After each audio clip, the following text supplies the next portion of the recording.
powered by people. Eles podem adormecer durante séculos e depois acordar com uma fúria terrível. Destruição em massa e terror. É preciso sair de perto o mais rápido possível. Sua força pode queimar, esmagar e enterrar. Imagine uma parede de lama e rocha de 9 metros de profundidade avançando nessa área. Esta é a história de como os vulcões surgem na Terra e as diferentes formas com que eles ameaçam a vida do planeta. A ciência e a força surpreendente dos vulcões fatais.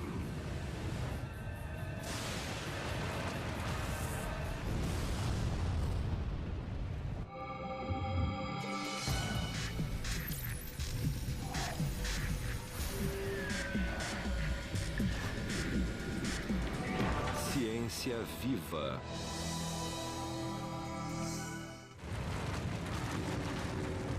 Nos últimos 2000 anos, mais de 1/4 milhão de pessoas foram mortas pelas armas letais do arsenal mortífero dos vulcões. Existem muitas formas dos vulcões matarem. Os vários perigos incluem gases tóxicos e misturas de rocha, quente e gás que saem do vulcão. Muitas vezes, as cinzas atiradas no ar cobrem as coisas e, especialmente se estiverem molhadas, derrubam vários prédios. O fluxo de lama pode causar muita devastação. Os fluxos piroclásticos são particularmente bem perigosos. Isso pode resultar na combustão de material que encontram, como madeira, vegetação, casas. As vítimas de vulcões vão de seres humanos à extinção em massa de toda uma espécie. Existem pelo menos 10 grandes formas dos vulcões causarem destruição e morte. Número 10. Lava. Quando eu era pequena, a lava me assustava porque parecia ser muito quente. E eu só pensava no que aquilo poderia fazer com uma pessoa. Quando a rocha está suficientemente quente, ela vira brasa e libera luz, pois está muito quente. Quando vermelha, pode estar a cerca de 870 graus Celsius. Esse é o tipo de incandescência que vemos no queimador do fogão. Ao se tornar progressivamente mais laranja, chega a 980 graus Celsius e quando fica da cor amarela, está aproximadamente entre 1.100 a 1.200 graus. Acima do solo chama-se lava. Dentro da Terra, o mesmo material se chama magma. O magma é simplesmente a rocha derretida com gases dissolvidos dentro dela. Magma ou lava, sua origem principal fica a 5.000 quilômetros abaixo de nossos pés. O núcleo da Terra é uma bola radioativa maior do que Marte, com mais de 7.000 quilômetros, com uma temperatura de mais de 6.000 graus Celsius, mais quente do que a superfície do Sol. Embora o calor do núcleo diminua quando sobe através da Terra, ainda pode chegar a 1.100 graus no manto. Há uma batalha constante entre o calor tentando derreter a rocha e a pressão tentando manter a rocha sólida. Em quase todos os lugares a pressão vence, mas em áreas próximas da superfície a pressão pode diminuir e a rocha pode sucumbir ao calor. A 1.600 quilômetros, mais ou menos, da superfície. Então, esse calor começa a fundir as rochas. E a rocha fundida, ou magma, então sobe para a superfície. O magma, que contém metais como magnésio, ferro e alumínio, mais oxigênio, carbono, enxofre e silício, é menos densa do que a rocha ambiental. Ela é elevada por flutuação, às vezes com força suficiente para romper a crosta da Terra. Se o magma do manto migrar para dentro da crosta terrestre, pode fazer a crosta derreter. Escoando dos chamados pontos quentes, quantidades de magma sobem continuamente, caem e resfriam, criando camada por camada montanhas, ilhas e vulcões. Existem diversos locais onde podemos ver os vulcões em erupção. Um está numa área de ponto quente, onde o manto é anormalmente rico em derretimento, e esse é o caso do Havaí. Os vulcões havaianos são o resultado de dezenas de milhares de erupções durante centenas de milhares de anos. A lava que sobe dos pontos quentes é fluida, espalhando-se largamente em torno do conduto para formar um vulcão escudo. São chamados de escudos porque eles têm flancos muito pequenos e parecem com um escudo de guerreiro emborcado. Em qualquer vulcão, quando a rocha fundida cheia de gás chega à superfície, ela cria um reservatório crescente chamado de câmara magmática. Na medida em que essa cavidade de rocha incandescente cresce, a pressão sobe e a câmara se torna uma prisão da qual o magma se esforça para escapar. Você sacode um refrigerante para que o gás saia da solução no refrigerante. Mas o gás não tem por onde sair, então você o abre. Então o gás joga o refrigerante para fora, às vezes violentamente.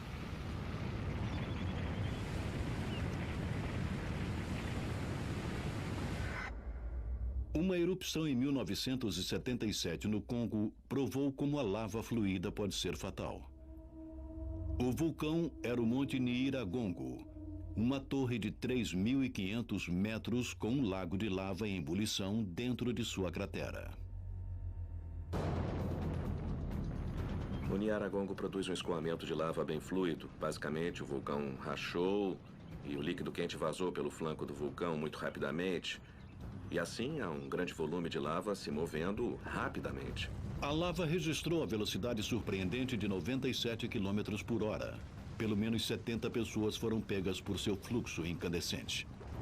Esses fluxos já enterraram alguns elefantes, assim foram encontradas algumas formas repulsivas de elefantes que foram pegos pela lava, que esfriou em volta deles. Sendo assim, só ficou o esqueleto do pobre elefante.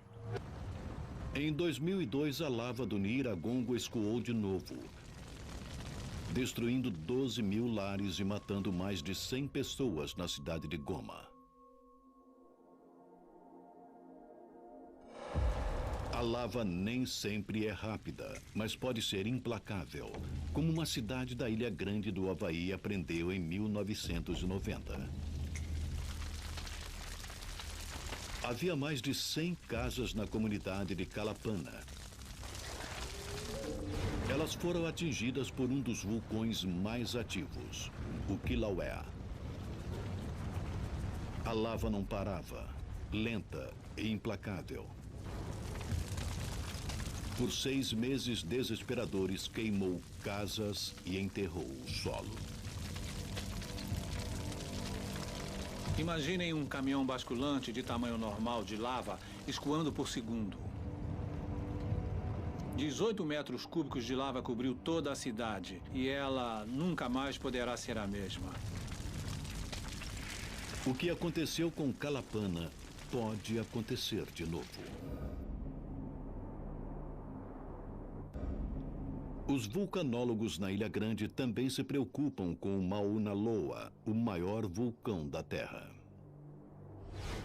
Se pegarmos a lava que existe no vulcão Mauna Loa, poderíamos estendê-la ao longo do Equador com 1.600 metros de largura e 1.600 metros de altura. É a lava que não acaba mais. A última erupção do Mauna Loa foi em 1984. Quando a lava transbordou, a maior cidade da Ilha Grande estava exatamente no caminho potencial da destruição. Hilo foi, na maior parte, construída sobre o fluxo de lava. Assim, o escoamento de lava pode, sob certas circunstâncias, chegar à cidade de Hilo. Tem que ser uma erupção muito duradoura para isso, mas pode acontecer. Em 1935, o Esquadrão Aéreo do Exército dos Estados Unidos entrou em guerra com Mauna Loa. O vulcão havia entrado em erupção, mandando um rio de lava em direção a Hilo. Uma frota de bombardeiros foi enviada para golpear o flanco norte com 220 quilos de explosivos numa tentativa de bloquear o fluxo de lava e desviá-la da cidade. Uma missão semelhante foi enviada contra outra erupção em 1942. Em ambas, a lava não chegou a Hilo. Mas muitos vulcanólogos dizem que as bombas tiveram pouco efeito e que Hilo foi salva porque a lava parou de escoar sozinha. A chave é esfriar e assim solidificar a lava. Isso pode acontecer na natureza com as rochas. Uma rocha que esteja na temperatura do ar à sua volta pode estar 1.100 graus mais fria do que a lava. Nas altas temperaturas, mais de 90% do calor da lava irradia para cima e não para baixo. Assim, a diferença de temperatura pode esfriar e endurecer a lava. Mesmo uma árvore pode, por vezes, ter um efeito de esfriamento na lava. Contudo, diferente da rocha, a árvore não sobrevive ao conflito. Ela queima até a raiz.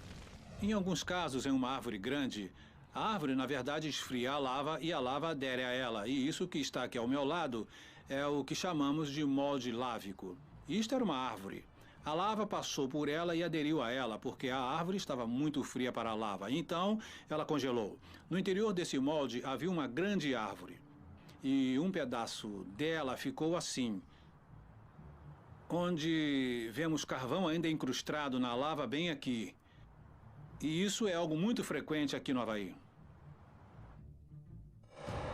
Talvez a mais famosa batalha para resfriamento de lava foi travada em 1973 pela população da vila pesqueira islandesa de Heimaey. Enquanto rios de lava a 1.100 graus incineravam casas e ameaçavam o porto, os habitantes reagiram bombeando um total de 990 mil metros cúbicos de água do mar sobre o fluxo violento. Quando a lava é apagada e esfriada, fica rígida e, portanto, não escoa mais. Assim, a finalidade da água foi esfriar muito rapidamente uma parte da lava para proteger o porto. A água do mar resfriou a lava 100 vezes mais rápido do que o ar. Após 6 meses de luta, 6 milhões de metros cúbicos de lava derretida foi resfriada até virar rocha inofensiva. Assim, o fluxo parou. E o porto foi salvo.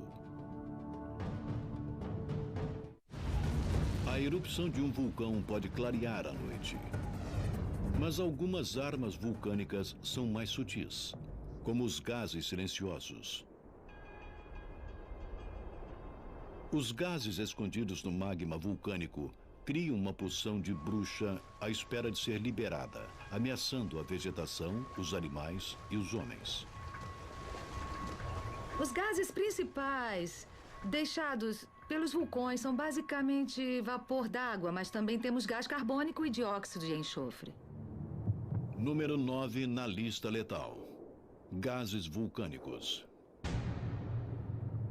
O gás dióxido de enxofre pode se misturar com água no ar e se transformar em ácido sulfúrico, que cai sobre os edifícios e florestas como chuva ácida.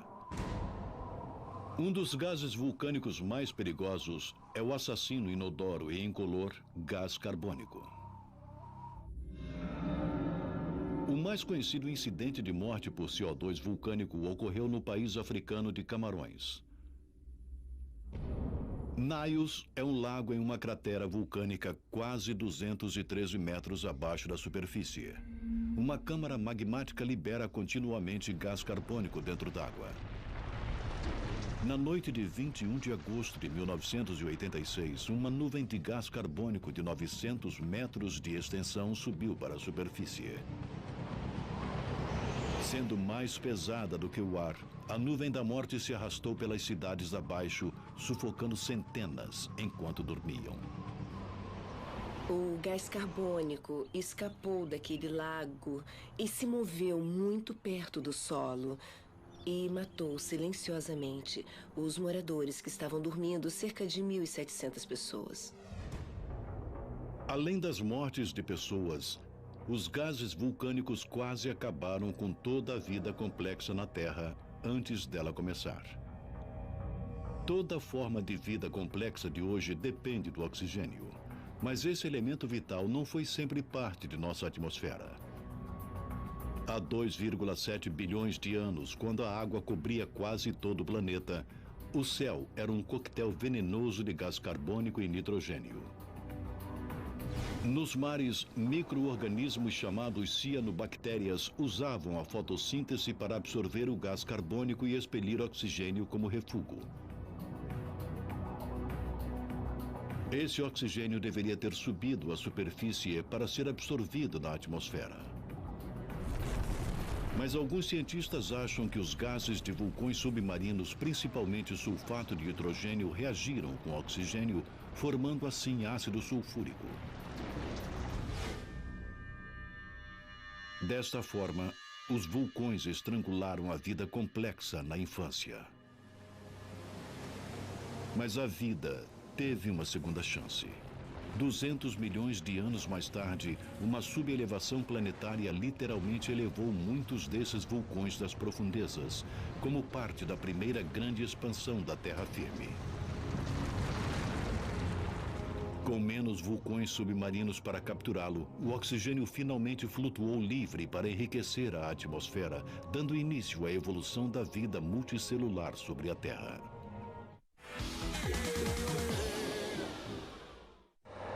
Liberados, os gases vulcânicos podem ser fatais por si só.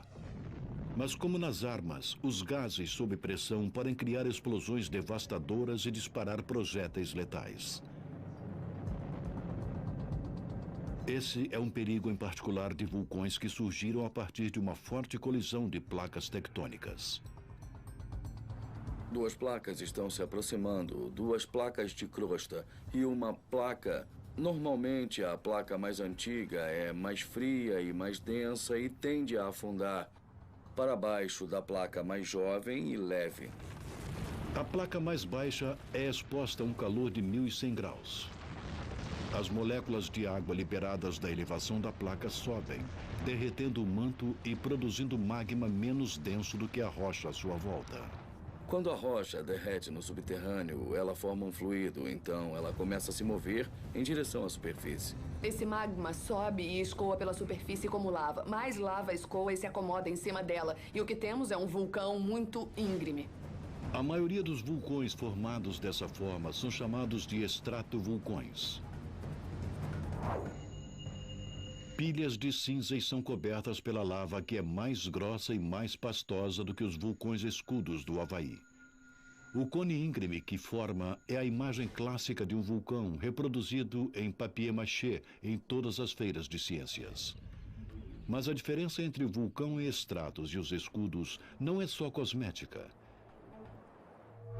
O segredo é a sílica, uma mistura de oxigênio e silício que é a base do vidro moderno. A sílica é o ingrediente primário do magma. Mas o magma do vulcão em estratos cresce através do manto. Tem mais sílica do que o magma do vulcão escudo, que é formado através da crosta. Nos vulcões escudos, pelo fato da lava ser muito fluida, o gás escapa e pode borbulhar como bolhas de gás de refrigerante. Nos estratovulcões, a lava é muito viscosa e a única forma do gás escapar é rompendo fisicamente as partículas, o que provoca explosões. É como ter tudo preso e então o gás tem que explodir para sair. Os estratos vulcões lançam rocha pulverizada e cinza no ar. E isso pode criar um dos mais dramáticos e misteriosos perigos vulcânicos. Número 8. Relâmpagos vulcânicos. Numa nuvem de erupção vulcânica existem muitas partículas de cinza e rocha girando, chocando-se uma nas outras e... aparentemente é possível, a partir disso, haver uma transferência de carga, de forma que algumas delas terminem ficando carregadas positivamente e outras terminem carregadas negativamente. Acho que é meio parecido quando você esfrega sua mão num tapete ou num local muito seco e uma vez que essas cargas se estabeleçam e se tornem suficientemente desiguais, então haverá raios quando essas cargas se equalizarem entre si. Na verdade, descargas elétricas lampejam nas bocas dos vulcões. Depois sobem para se misturar com os raios das nuvens de detritos. Visto de longe, é um espetáculo incrível da fúria da natureza. Mas caso estejam perto demais, os raios podem ser a última coisa que verá. Desde 1999, 4 turistas nas encostas do Monte Etna, na Itália, morreram. O sistema nervoso deles foi totalmente sobrecarregado por uma carga elétrica violenta.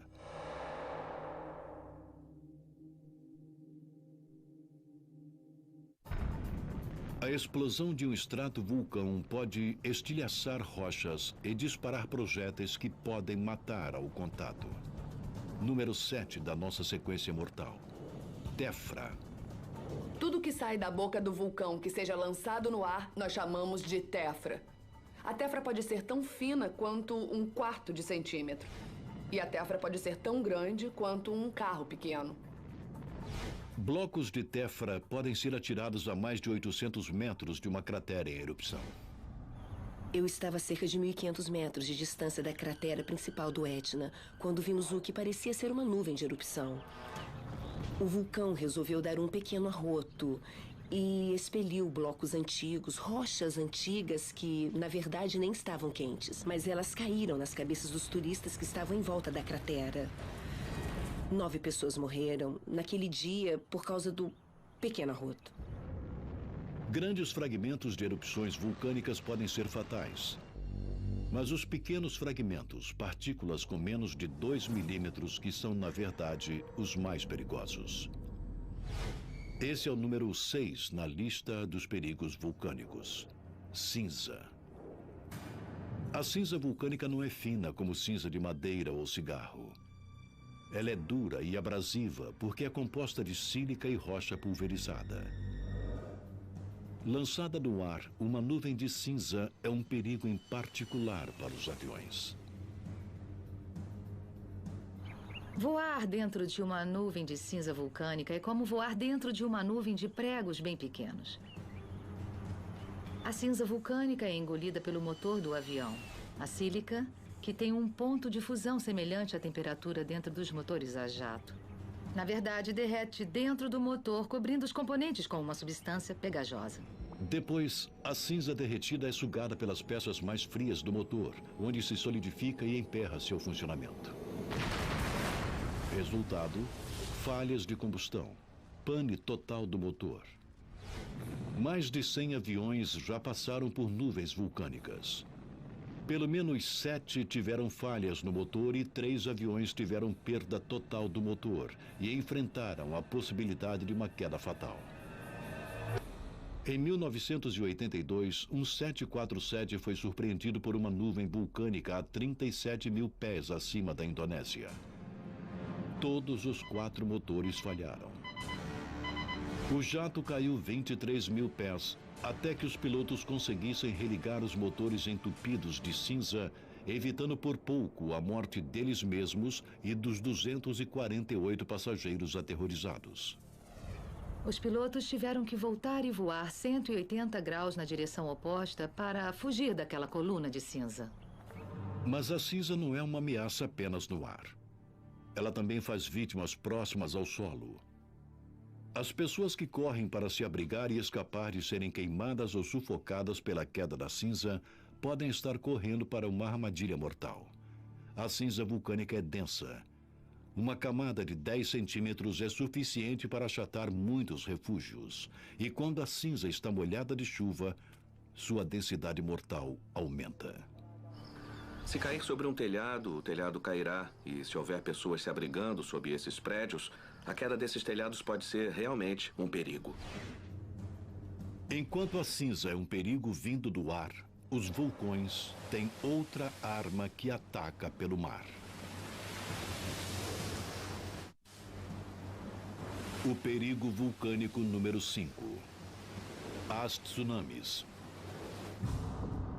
Os vulcões crescem pelo acúmulo de lava e tefra. Mas uma montanha em crescimento pode se tornar instável, principalmente se os gases ácidos e o vapor se infiltrarem através das rochas. Isso leva a uma queda estrutural de uma lateral ou flanco do vulcão. Agora, a queda dos flancos dos vulcões havaianos é considerada bem comum. É uma fase normal do ciclo de todos os vulcões, os flancos caírem e seguirem para o oceano. Quando se jogam pedaços de coisas grandes no oceano, há uma pancada na água. Essas pancadas são as tsunamis. Não só o flanco cai, mas o choque de uma erupção gigante pode também provocar os tsunamis. Em 1883, o Krakatoa, na Indonésia, provocou ondas de 37 metros de altura. A erupção de Krakatoa foi equivalente a cerca de 200 megatons de TNT ou 10.000 bombas de Hiroshima. Os tsunamis do Krakatoa destruíram 295 vilas costeiras.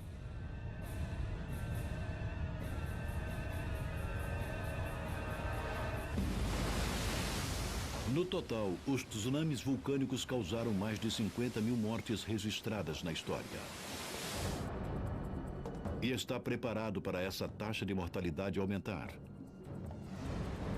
O maior perigo pode vir do imenso Mauna Loa, no Havaí, cujos flancos do sudoeste caíram mais de uma vez no passado pré-histórico, provocando megatsunamis com mais de 150 metros. Essa é enorme. É com certeza a maior tsunami da história que conhecemos. A boa notícia é que a última foi há mais de 125 mil anos. A má notícia é que nada na Terra poderia impedir que outro mega tsunami do Mauna Loa atingisse a Ilha Grande. É certo que as tsunamis seriam devastadoras para o Havaí.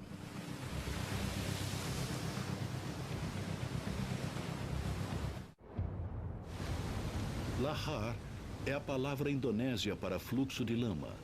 Um perigo em particular em vulcões altos o suficiente para serem cobertos por neve, gelo ou mesmo geleiras. O perigo vulcânico número 4. O Lahar. Basicamente, um lahar é um fluxo vulcânico torrencial, uma mistura de lama, cinza e rochas. Ele vai carregando todo o material que está escoando, rochas, lama, árvores. Os lahars são assustadores. Os efeitos fatais dos lahars foram vistos na Colômbia em 1985. O vulcão nevado Del Ruiz, coberto por uma geleira, entrou em erupção depois de 140 anos de silêncio. Cinza e gás se estenderam por 30 quilômetros durante a noite. Um calor de 1.100 graus derreteram mais de 17 bilhões de metros cúbicos de gelo da geleira, criando um lahar incontrolável que invadiu a cidade de Armero, matando pelo menos 23 pessoas. Nevado del Ruiz foi um chamado de alerta para os geólogos que estudavam outro vulcão na Cordilheira das Cascatas, na América do Norte. O Monte Rainier. O Rainier se localiza em uma área populosa. O Rainier está sob uma geleira 3 vezes o tamanho da de Nevado del Ruiz. Nós temos 4 quilômetros cúbicos de neve e geleira constante sobre o Monte Rainier. Isso é tanto quanto todos os outros vulcões das cascatas juntos. A combinação de elementos quentes em erupção, neve e gelo derretidos são fatores potenciais para os lahars. O professor de Ciências da Terra, Pat Pringle, passou décadas procurando evidências da história de lahars gigantescos do Rainier. Meu palpite é que esse fluxo tem provavelmente cerca de 2.000 anos.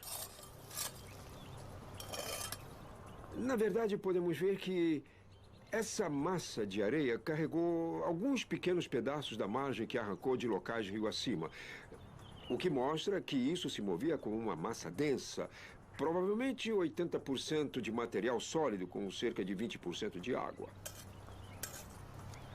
Por isso, acho que esse fluxo é quase como um concreto. O Rainier nem precisa entrar em erupção para provocar um lahar. Cerca de 600 anos atrás, uma fragilidade estrutural no lado oeste levou a uma queda do flanco que juntava material e impulso, provocando um deslizamento até Puget Sound, a 97 quilômetros dali. Hoje, a lava está aumentando e a parede oeste está fraca de novo. Nós temos terremotos no Monte Rainier o tempo todo e, dependendo do tamanho, o nosso medo é que um dia ele provoque um colapso da estrutura na área fragilizada. Outro colapso no Rainier poderia provocar outro lahar fatal. Esse lahar provavelmente seguiria o mesmo trajeto de 600 anos atrás. Mas o antigo deserto contém agora dezenas de milhares de vidas, lares e empresas, todos em risco. Estamos seguindo para o vale do rio Puyallup, e essa é a velocidade que o fluxo de lama atingiria quando escoasse do Monte Rainier. Imagine uma parede de lama e rocha, com 9 metros de profundidade, vindo para essa área. É assim que seria. Ele teria soterrado todo esse vale, de uma parede a outra do vale, mais de 1,5 km. Nada poderia deter um próximo e grande lahar do Monte Rainier. E nada poderia defender o porto de Tacoma. O porto de Tacoma é o 6º maior porto do mundo. E para nós de Washington é o portão para o Alasca e para a Ásia.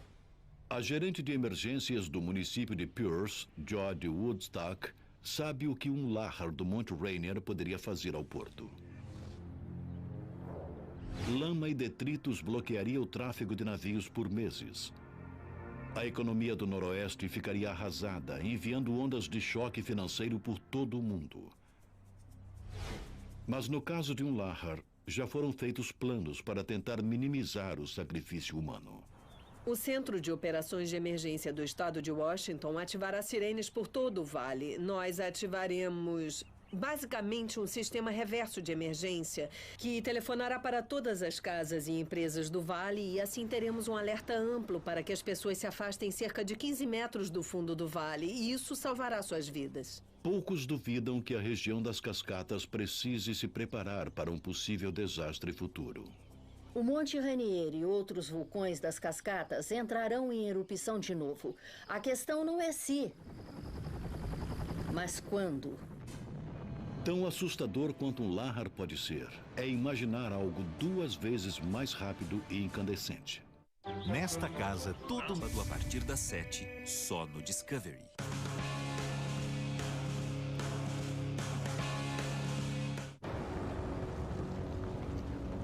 Os vulcões já aterrorizaram e mataram com lava, nuvens de gases, cinzas, blocos de tefra e descargas elétricas, com tsunamis imensos e deslizamentos tremendos chamados lahars.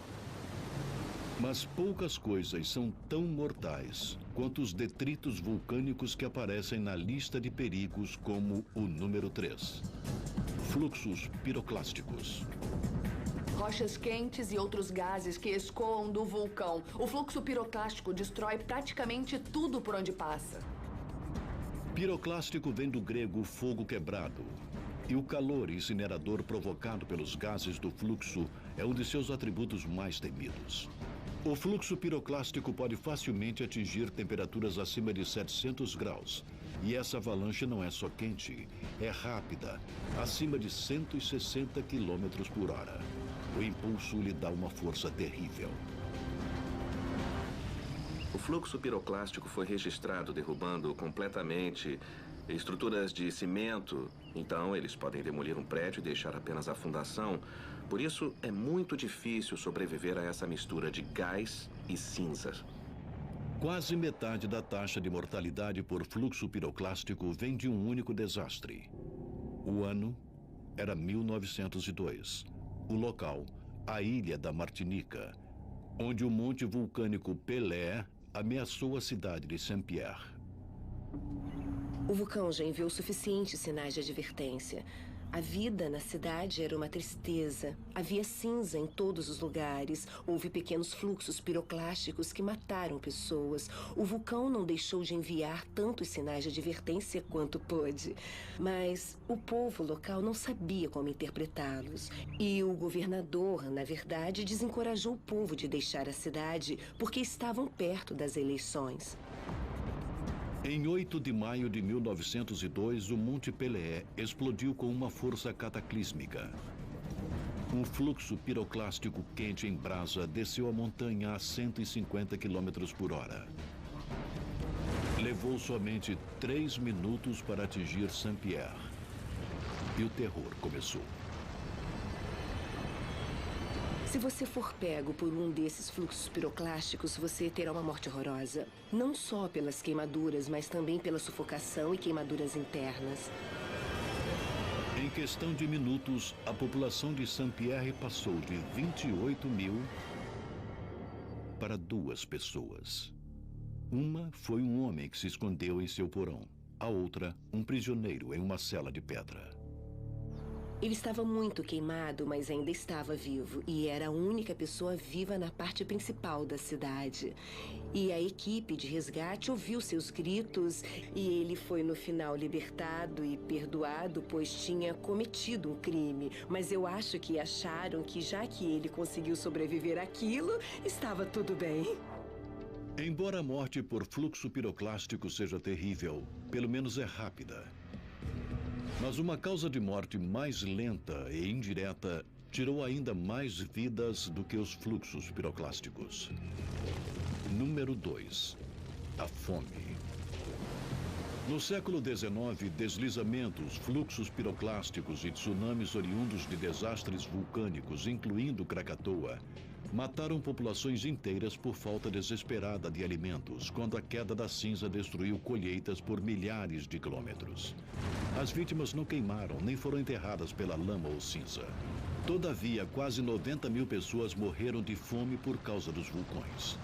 Com os serviços de emergência do século XXI, incluindo transporte aéreo, comunicação instantânea e socorro organizado, a ameaça de grandes comunidades serem atingidas e morrerem de fome por erupções vulcânicas foi reduzida de modo significativo. Mas os vulcões ainda têm um efeito econômico e social assombroso. As erupções já desalojaram mais de 1 milhão de pessoas. Temos que pensar em empresas e lares que talvez não possam ser reocupados. Talvez nunca mais. Mas mesmo a fome e o desalojamento perdem força diante das ondas de assassinatos mundiais que são a forma mais devastadora como os vulcões matam. A arma vulcânica número 1. O efeito estufa. Pode não parecer tão ameaçador como a lava ou o fluxo piroclástico, mas ataques combinados de gás e pó podem alterar o clima e extinguir toda uma espécie. As erupções vulcânicas no passado causaram diversas extinções em massa na Terra. Algumas evidências sugerem que as vítimas dos vulcões podem incluir os dinossauros da Era Cretácea, há 65 milhões de anos. Há uma teoria amplamente aceita de que o impacto de um meteoro de cerca de 6 quilômetros na península de Yucatán, foi o que realmente causou a extinção. Entretanto, houve uma grande erupção nas Deccan Traps, na Índia, na mesma época em que os dinossauros foram extintos há 65 milhões de anos, e seus efeitos na atmosfera podem também ter tido algum efeito. As agora extintas Deccan Traps foram uma cadeia de vulcões de 2 milhões e 600 quilômetros quadrados no Planalto Deccan, na Índia. Trap é um termo da geologia para a região com formações iguais a degraus. Há cerca de 65 milhões de anos, as Deccan Traps explodiram repetidamente, despejando oceanos de lava que liberaram grandes quantidades de gases de efeito estufa, o que poderia ter mudado a atmosfera da Terra. É uma observação comum que a cinza vulcânica pode entrar na atmosfera e obscurecer a luz solar. Mas os geólogos descobriram que é o pequeno aerosol, as pequenas gotículas de enxofre e ácido sulfúrico que entram na atmosfera, que na verdade representam um papel bastante importante no bloqueio do Sol e no esfriamento da Terra. No início do século XXI, os homens produziram cerca de 80 milhões de toneladas métricas de dióxido de enxofre anualmente. Cada erupção das Deccan Traps poderia ter liberado mais de 1 bilhão de toneladas métricas no ar, esfriando o planeta e terminando com o reinado dos dinossauros. Enquanto os cientistas debatem a causa da morte dos dinossauros, muitos estão prontos para condenar os vulcões por um ato ainda maior de assassinato em massa. Ligue ou acesse polishop.com.br.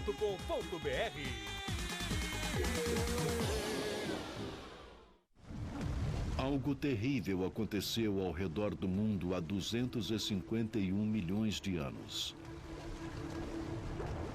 No fim do chamado período Permiano, 70% de toda a vida na Terra e 90% da vida marinha foram extintas. Os cientistas chamam isso de a Grande Morte. e pode ter sido provocada por vulcões onde hoje é a Sibéria. O chamado fim da extinção em massa permiana há 251 milhões de anos pode muito bem ter sido causado pela erupção das traps siberianas. O fluxo de lava escondido produziu basicamente tanto gás carbônico que mudou radicalmente a atmosfera da Terra. Há a possibilidade de que a cinza vulcânica tenha, na verdade, diminuído a temperatura da Terra drasticamente, de forma que os animais e plantas da época não conseguiram mais existir e foram extintos. Uma demonstração da mudança climática vulcânica foi vista em 1991, quando o Monte Pinatubo arremessou 20 milhões de toneladas de dióxido de enxofre 30 quilômetros no céu sobre as Filipinas. A nuvem circundou o globo em 3 semanas. A umidade atmosférica transformou o dióxido de enxofre em ácido sulfúrico, que refletiu os raios de sol e reduziu a temperatura média da Terra em cerca de 2 graus por mais de 2 anos. Pinatubo foi apenas um vulcão. Muitos outros explodindo juntos poderiam ter um impacto global muito maior.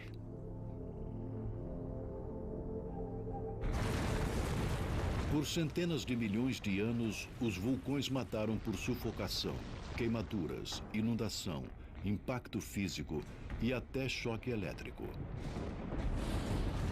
Mesmo assim, essa não é toda a história.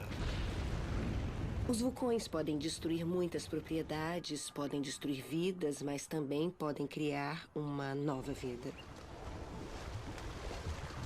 Na Ilha Grande do Havaí, Kilauea vem criando novas terras desde 1986. Quando a lava escoa para o oceano, ela esfria e o Havaí tem um novo litoral. Muito embora o vento e as ondas possam desgastar a terra, o vulcão parece ter um suprimento sem fim de material novo. Se as ilhas crescerem continuamente, elas desmoronam. Assim, para manter uma ilha tão grande quanto a Ilha Grande, ela tem que continuar a ser coberta de lava.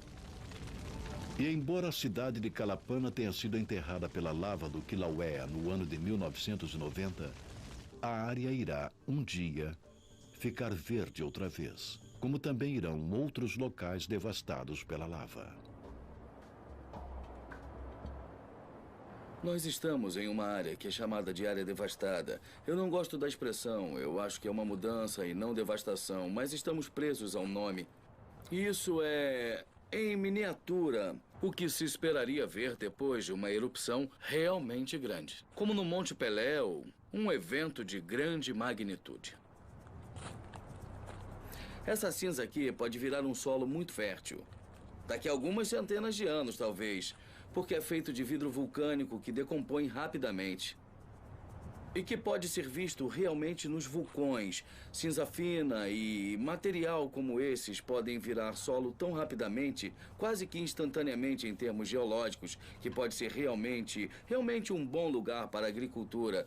Se intocada, essa seria provavelmente uma área fértil daqui a uns 100 anos. Quando a lava resfriada se decompõe, ela abre um baú de tesouros, liberando nutrientes no solo. A cinza densa ajuda a manter a umidade. Os cientistas acreditam que a sílica na cinza vulcânica também enriquece o solo. A cinza tende a criar um solo muito fértil. Assim, por tradição, as pessoas ocupavam as encostas dos vulcões, pois as colheitas eram boas. Hoje, 600 milhões de pessoas, mais do que em qualquer época da história, vivem próximas a vulcões que poderiam acabar com suas vidas com um pequeno ou nenhum aviso. Existem muitos benefícios resultantes de uma associação com um vulcão, mas é preciso aprender a viver com o perigo. Os vulcões são doadores de vida e negociantes da morte. E aqueles que vivem à sua sombra devem torcer todas as manhãs para que as poderosas montanhas poupem suas vidas por mais um dia. Versão brasileira Audiocorp.